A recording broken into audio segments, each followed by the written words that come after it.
Bueno, continuamos ahora ya en esta cápsula hablando sobre estas nuevas construcciones constitucionales y vamos a empezar hablando sobre del Estado de Derecho al Estado constitucional.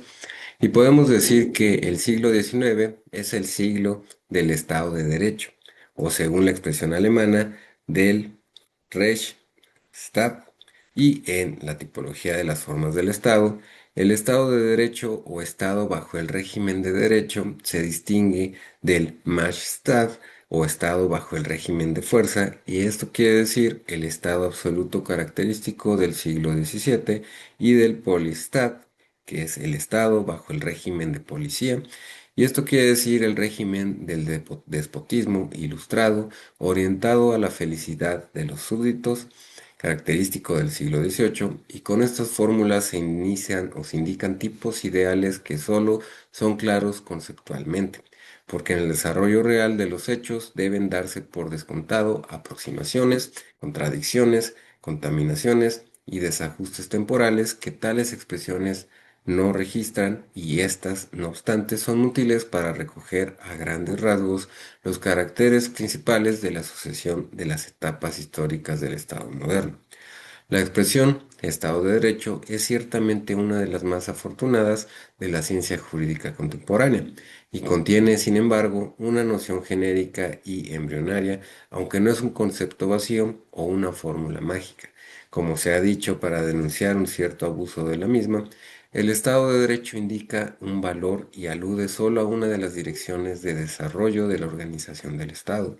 pero no encierra en sí consecuencias precisas. El valor es la eliminación de la arbitrariedad en el ámbito de la actividad estatal que afecta a los ciudadanos, y la dirección es la inversión de la relación entre poder y derecho que constituía la quintesencia del Majestad y del Potestad, no más Rex Facile Legem, sino Lex Facile Regem.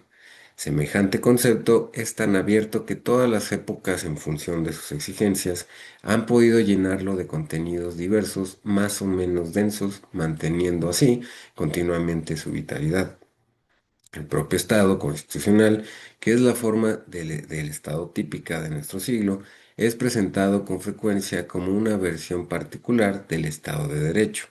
Esta visión no resulta necesariamente forzada si consideramos la elasticidad intrínseca del concepto, aunque para una mejor comprensión del mismo es aconsejable no dejarse seducir por la continuidad histórica e intentar, por lo contrario, poner en claro las diferencias. Y no cabe duda que el Estado de Derecho ha representado históricamente uno de los elementos básicos de las concepciones constitucionales liberales, aunque no es en absoluto evidente que sea incompatible con otras orientaciones político-constitucionales. Antes, al contrario, en su origen la fórmula fue acuñado para expresar el estado de razón y o el estado gobernado según la voluntad general de razón y orientado solo a la consecución del mayor bien general, idea perfectamente acorde con el despotismo ilustrado.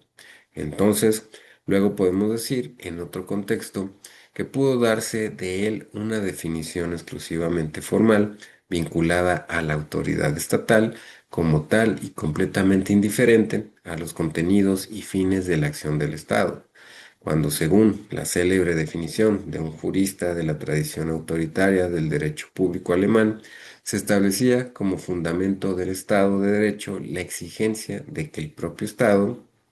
fije y determine exactamente los cauces y límites de su actividad, así como la esfera de libertad de los ciudadanos, conforme a derecho. Y también se precisaba que en eso no suponía en absoluto que el Estado renunciase a su poder o que se redujese a mero ordenamiento jurídico sin fines administrativos propios o a simple defensa de los derechos de los individuos. Aún no se estaba necesariamente en contra del estado de policía, aunque se trasladaba el acento desde la acción libre del soberano a la predeterminación legislativa, dada la posibilidad de reducir el Estado de Derecho a una fórmula carente de significado sustantivo desde el punto de vista estrictamente político-constitucional. No es de extrañar que en la época de los totalitarismos de entre guerras, se pudiese originar una importante y reveladora discusión sobre la posibilidad de definir tales regímenes como estados de derecho. Un sector de la ciencia constitucional de aquel tiempo tenía interés en presentarse bajo un aspecto legal, enlazando así con la tradición también decimonónica para los regímenes totalitarios. Se trataba de cualificarse no como una fractura, sino como la culminación en la legalidad de las premisas del Estado. Para los juristas de la comunidad no existían dificultades e incluso llegaron a sostener que los regímenes totalitarios eran la restauración. Y de esto tras la pérdida de autoridad de los regímenes liberales que siguió a su democratización del Estado de Derecho como Estado que según su exclusiva voluntad expresada en la ley positiva actuaba para imponer con eficacia el derecho en las relaciones sociales frente a las tendencias a la ilegalidad alimentadas por la fragmentación y la anarquía social. Con un concepto tal del Estado de Derecho, carente de contenidos, se producía, sin embargo, un vaciamiento que omitía lo que desde el punto de vista propiamente político-constitucional era en cambio fundamental, y esto es las funciones y los fines del Estado y la naturaleza de la ley. El calificativo de Estado de Derecho se habría podido aplicar a cualquier situación en que se excluyese, en línea de principio, la eventual arbitrariedad pública y privada y se garantizase el respeto a la ley, cualquiera que ésta fuese. Al final, todos los estados, por cuanto situaciones dotadas de un orden jurídico, habrían debido llamarse genéricamente de derecho. Llegaba a ser irrelevante que la ley impuesta se resolviese en medidas personales, concretas y retroactivas, que se le hiciera coincidir con la voluntad de un Führer, de un soviet de trabajadores o de cámaras sin libertades políticas, en lugar de con la de un parlamento libre, que la función desempeñada por el Estado mediante la ley fuese el dominio totalitario sobre la sociedad en vez de la garantía de los derechos de los ciudadanos. Al final, se podía incluso llegar a invertir el uso de la noción del Estado de Derecho, apartándola de su origen liberal y vinculándola a la dogmática del Estado totalitario, y se llegó a propiciar que esta vinculación se considerase en adelante como el trofeo de la victoria histórico-espiritual del totalitarismo sobre el individualismo burgués y sobre la deformación del concepto de derecho que éste habría poco comprobado o comportado.